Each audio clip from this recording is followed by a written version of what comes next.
साथियों, बहुजन समाज के जो चैनल हैं, जो दबे कुचलों की आवाज़ उठाते हैं, मुसलमानों की आवाज़ उठाते हैं, दलितों की आवाज़ उठाते हैं, गरीबों की आवाज़ उठाते हैं, उनके चैनल पर गाइडलाइंस जारी हुआ है।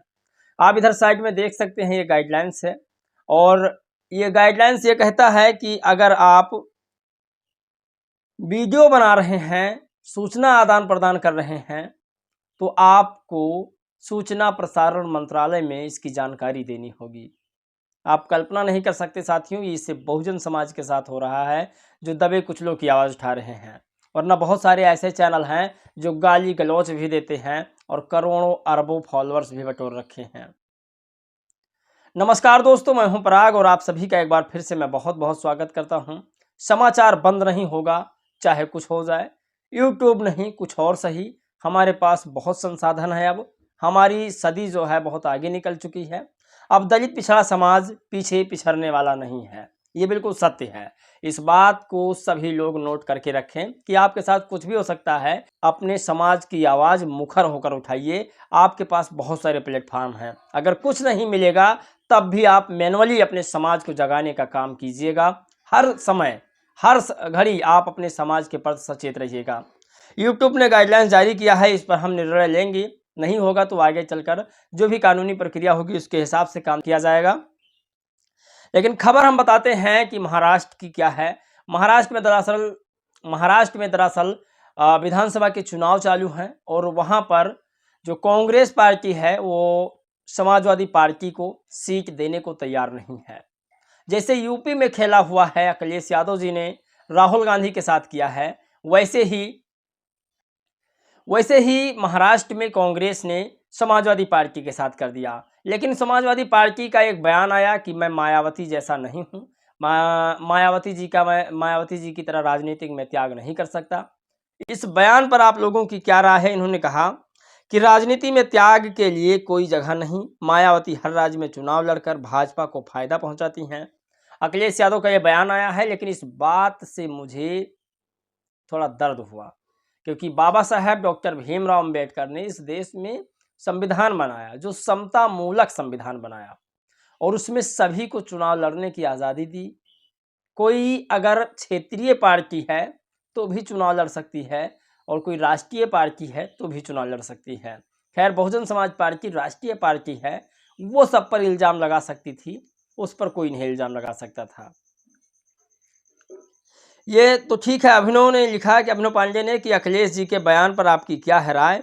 सपा बसपा को बी टीम इसलिए कहती है ताकि मुसलमान वर्ग बसपा को वोट ना दे। समाजवादी पार्टी का कोर वोट बैंक मुस्लिम है। साथियों, मुसलमान हमेशा जो है 80 से 85% यूपी में समाजवादी पार्टी को वोट देता आया है, लेकिन अभी भी उसकी राजनीतिक स्थिति नहीं सुधरी है।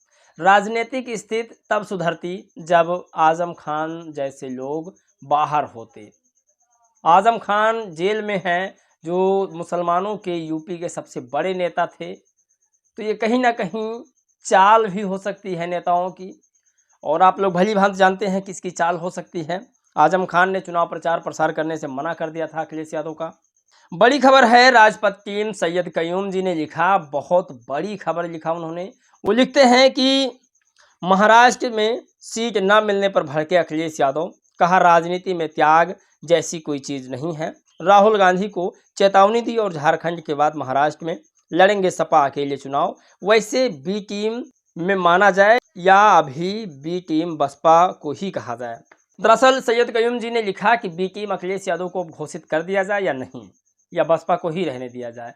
दरअसल बसपा हर जगह चुनाव लड़ती है, लेकिन अखिलेश यादव जी संविधान बचा रहे हैं यूपी में, जहां कांग्रेस पार्टी और अखिलेश यादव जी मिलकर के चुनाव लड़ रहे हैं, और जहां जहां अकेले लड़ रहे हैं वहां वहां ये संविधान अकेले बचा रहे हैं। वहां वहां ये राहुल गांधी पर इल्ज़ाम लगाते हैं कि ये संविधान नहीं बचा सकते, इनसे संविधान को खतरा है। और जैसे ही ये यूपी आते हैं, ये कहते हैं राहुल गांधी जननायक नेता हैं। आप कल्पना नहीं कर सकते राजनेताओं की चाल। मैं फिर कह रहा हूं, जो विचारधारा से चलता हो राजनेता वही है। अब कहानी थोड़ा बड़ी हो जाएगी, अन्यथा मैं आपको बीजेपी की विचारधारा समझा देता क्या है। मैंने बंच ऑफ थॉट पढ़ा, मैं पढ़ के भाई मेरे रोंगटे खड़े हो गए। बंच ऑफ थॉट एक बुक है, गोलवरकर सावरकर की एक बुक है, उसको आप लीजिएगा, पढ़िएगा। बंच ऑफ थॉट जब आप पढ़ेंगे तो आप दलित पिछड़े आदिवासियों की हिस्ट्री पूरी समझ जाएंगे। तो बंच ऑफ थॉट पढ़ाएंगे ही, आपको बताएंगे उसके बारे में कुछ। लेकिन आज की जो राजनीतिक मामला है वो प्रशांत किशोर पर है। प्रशांत किशोर बिहार में जन स्वराज पार्टी शुरू किए हैं और उन्होंने अभी तक जितना प्रचार प्रसार किया है वो बीजेपी से पैसा लेकर किया है, बीजेपी से मिलकर किया है। और अब जो है फेमस होने के लिए कल बहन जी पर 1 करोड़ रुपए का टिकट बेचने का इल्ज़ाम लगाया है। और ये मैं नहीं कह रहा, ये सारे बसपाइयों ने प्रशांत किशोर को जवाब दिया है। प्रशांत किशोर को एक बसपा नेता ने जवाब दिया कि प्रशांत किशोर पांडे जी, माननीय बहन कुमारी मायावती जी के समर्पण और त्याग को समझने के लिए आप में कोई क्षमता नहीं है। बहन जी को समझने के लिए आपको दूसरा जन्म लेना पड़ेगा, क्योंकि आप तो इलेक्शन स्ट्रेटजी बनाने वाले बेचारे हो, जो कि पैसा लेकर के किसी नेता के लिए चुनाव प्रचार करते रहे हो। माननीय बहन जी पर टिप्पणी करने के लिए आप अभी औकात बनाओ, आपकी औकात नहीं है।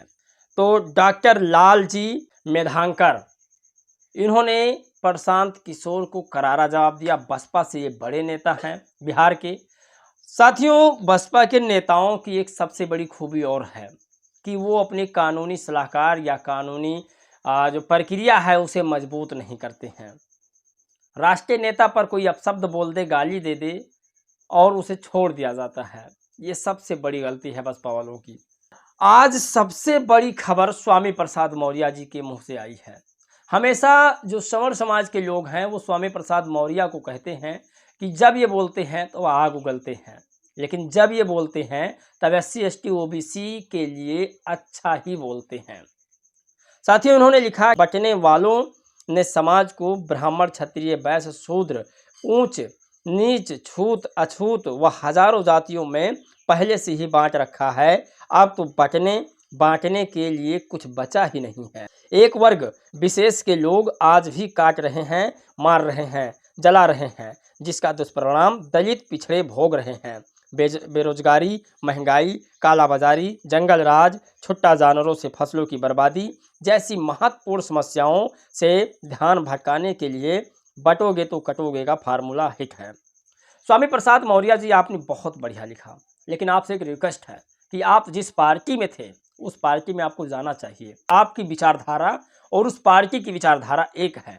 आप भले ही किसी पार्टी में चले जाएं, बीजेपी, कांग्रेस, सपा इत्यादि, बसपा, किसी भी पार्टी में चले जाएं, लेकिन आपकी वहां पर नहीं चलने वाली है, क्योंकि आप अपने विचारों से मुंह नहीं मोड़ सकते हैं और अपने विचार प्रस्तुत करेंगे तो आपको निकाल ही दिया जाएगा।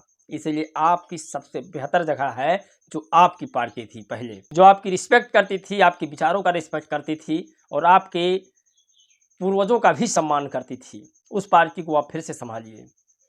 बड़ी खबर है, आपको बताएंगे कि आखिर मध्य प्रदेश में मोहन यादव जी की सरकार है, मुख्यमंत्री हैं बीजेपी से, और कल भीम आर्मी के तमाम जो लोग थे वो ज्ञापन देने जा रहे थे, लेकिन पुलिस ने उन्हें डिटेन कर जेल में डाल दिया। ये कहीं ना कहीं भारतीय संविधान की भी अवहेलना है और भारतीय संविधान के खिलाफ भी काम हो रहा है, क्योंकि सबको आज़ादी है बोलने की, सबको आज़ादी है प्रोटेस्ट करने की, ज्ञापन देने की, बात रखने की, लेकिन कहीं ना कहीं आवाज़ अगर दबाई जा रही है तो इस संविधान की सबसे बड़ी अवहेलना है। मध्य प्रदेश के सतना में बढ़ते अपराध को लेकर भीम आर्मी सतना के पदाधिकारियों द्वारा माननीय मुख्यमंत्री डॉक्टर मोहन यादव जी को ज्ञापन देना था, लेकिन पुलिस प्रशासन ने गिरफ्तार करके थाना में बैठा लिया। जिला अध्यक्ष विजय आज़ाद जी तथा अन्य कार्यकर्ताओं, जिनकी संख्या 20 से 30 लोगों की होगी, तो इन तमाम लोगों को पुलिस वालों ने बैठा लिया है। अगर आप लोगों के पास समय हो तो थोड़ी खबर और बताएं, बहुत इंपॉर्टेंट खबर है। बड़ी इंपॉर्टेंट खबर यह है कि अखिलेश यादव जी जो है वो बी टीम बसपा को क्यों कहते हैं, जबकि बी टीम इस कैलकुलेशन से आपको लगेगा कि सिर्फ और सिर्फ अखिलेश यादव जी हैं।